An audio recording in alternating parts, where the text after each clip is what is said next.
Bonjour et bienvenue dans ce nouveau coaching live. La question du jour est la suivante. Comment bien écouter? Alors il y a au moins deux choses à faire. La première, c'est d'être pleinement présent ou présente. C'est-à-dire être tout oui et ne pas regarder son téléphone en même temps ou faire un Scrabble ou répondre à un mail. Bref, faire deux choses en même temps. Ça vous empêche d'être à 100% avec la personne qui vous parle. Et ne croyez pas que la personne ne le sent pas, même si elle ne le voit pas. Elle le sent de manière instinctive. Donc ne pensez pas que vous allez pouvoir lui faire penser que vous êtes tout à elle, tout à cette personne, parce qu'elle le sait très bien que vous êtes en train de faire autre chose. Et quand on dit quelque chose d'important, c'est extrêmement désagréable que la personne ne soit pas là pour accueillir, pour recevoir ses paroles, ses confidences ou ce qui compte pour elle. La deuxième chose à faire, c'est de ne pas interpréter. J'ai eu une mésaventure hier à ce sujet-là. J'ai fait l'état des lieux de mon appartement sur Aix-en-Provence et j'ai constaté qu'il manquait deux lampes. Deux lampes, pas n'importe lesquelles, deux lampes qui venaient de ma grand-mère. Donc des choses qui comptent énormément pour moi sur le plan affectif, qui n'ont qu'une valeur financière dont je n'ai même pas en fait, donc je n'ai aucune idée, mais c'était pas la question. Il manquait deux lampes, donc c'était factuel. J'ai appelé le locataire et je lui ai dit il manque deux lampes. Je ne pensais pas plus que cela, parce que j'avais eu d'excellentes relations avec ce locataire, des relations de totale confiance. Et là, justement, je ne comprenais pas qu'il manque deux lampes. J'avais fait un tour extrêmement rapide de l'appartement, je n'ai pas du tout checké, pas du tout. Mais là, c'était énorme parce que je savais très bien où elles étaient positionnées, ces lampes. Et vous savez, une lampe, on la voit. Hein, surtout celles-là, elles étaient, elles étaient par paire. Donc il en manquait une sur les deux. Et il est arrivé absolument fou furieux à l'appartement. Et il a compris, lui, j'ai mis du temps à le calmer, hein, je vous assure, j'ai gardé tout mon calme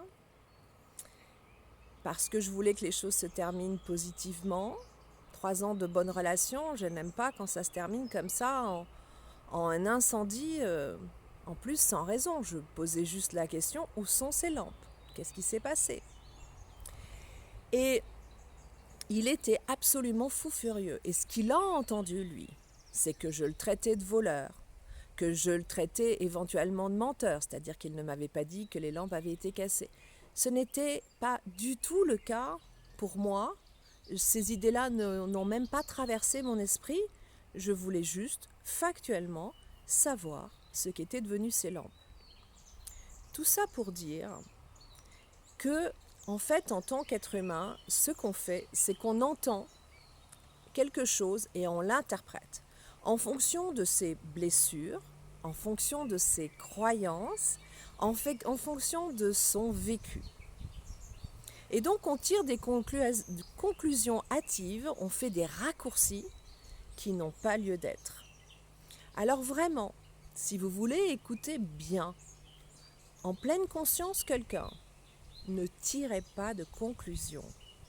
N'interprétez pas. Vous pouvez avoir un feeling, une sensation, d'accord? Ok, vous l'écoutez. Mais le mieux est de poser la question à la personne. Est-ce que tu es en train de me dire que je t'ai volé ou que je t'ai menti? Je leur ai répondu bien sûr que non, je veux juste savoir ce que sont devenues ces lampes. Peut-être vous les avez mis dans un coin que je n'ai pas vu, je n'en sais rien. Et vraiment, cette question d'interprétation est absolument essentielle. Parce que là, ce qui s'est passé dans cette histoire tout à fait précise, c'est que j'ai dû, sans le savoir, réappuyer sur un bouton assez radioactif chez lui peut-être qu'on l'a déjà dans son passé accusé de mensonge ou de vol et que pour lui, l'éthique est la valeur numéro un. Donc quelque part, dans son interprétation, je touchais à ce qui a le plus d'importance pour lui, à l'image de lui-même, etc. Je crois que vraiment, avant de s'enflammer, avant d'accuser les autres, de penser qu'ils n'ont pas eu, je crois que c'est vraiment important de reprendre son calme, revenir à soi, se dire peut-être c'est une interprétation qui est la mienne, parce qu'elle touche à quelque chose de très sensible en moi, et je vais poser la question calmement. Et comme ça, on peut discuter. Voilà, je voulais vraiment partager avec vous cette expérience qui m'est arrivée hier, parce que c'était une expérience extrêmement négative. Pour moi, j'ai subi l'incendie que je suis arrivée à calmer, mais n'empêche, ça m'a pris beaucoup d'énergie pour cela, beaucoup de maîtrise de moi. C'est un bon exercice, je suis contente de le faire et de voir que j'y réussis, évidemment, ça c'était un bon point pour moi. Mais vraiment, c'est aussi éviter d'interpréter. J'ai eu le même jour une autre expérience du même acabit. Quelqu'un qui a interprété ce que je disais alors qu'il n'y avait aucun sous-entendu. Zéro sous-entendu. En plus, c'est vrai que c'est mal me connaître, puisque moi je suis quelqu'un d'ultra cash, ultra spontané, ultra naturel. Je dis ce que je pense dans un sens comme dans l'autre, avec, comment dire, avec bienveillance toujours, mais je dis les choses telles qu'elles sont. Vous savez, en coaching résidentiel, je ne suis pas là pour faire de la brosse à reluire et pour aller dans le sens des personnes qui viennent me consulter. Si elles viennent me consulter, c'est parce que leur fonctionnement ne fonctionne pas, justement. Parce qu'il y a un problème. Et donc, il faut parfois que je les réveille en leur montrant que non, ce qu'elles pensaient de manière naturelle, évidente, eh bien, ça ne l'est pas du tout. Donc, voilà, pensez-y. 1. Gardez votre calme quand vous écoutez et la personne.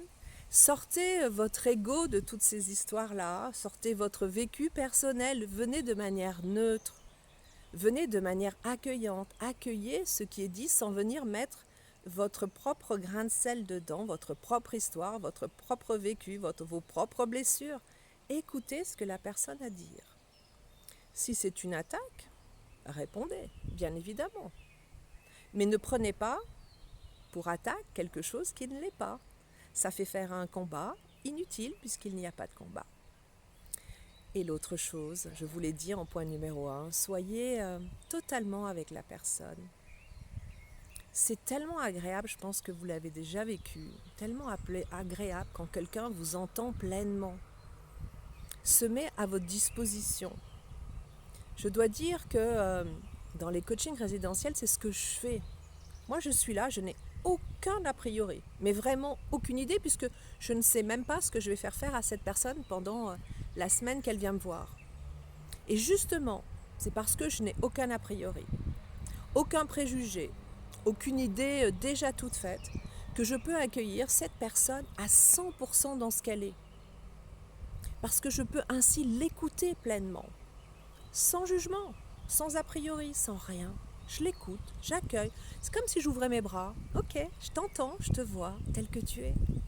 Et donc, du coup, la personne peut ouvrir ses ailes, elle peut dire tout ce qu'elle a à dire, et ça, c'est formidable. Voilà, je vous laisse réfléchir à tout ça et je vous dis à demain pour un nouveau coaching live. Au revoir.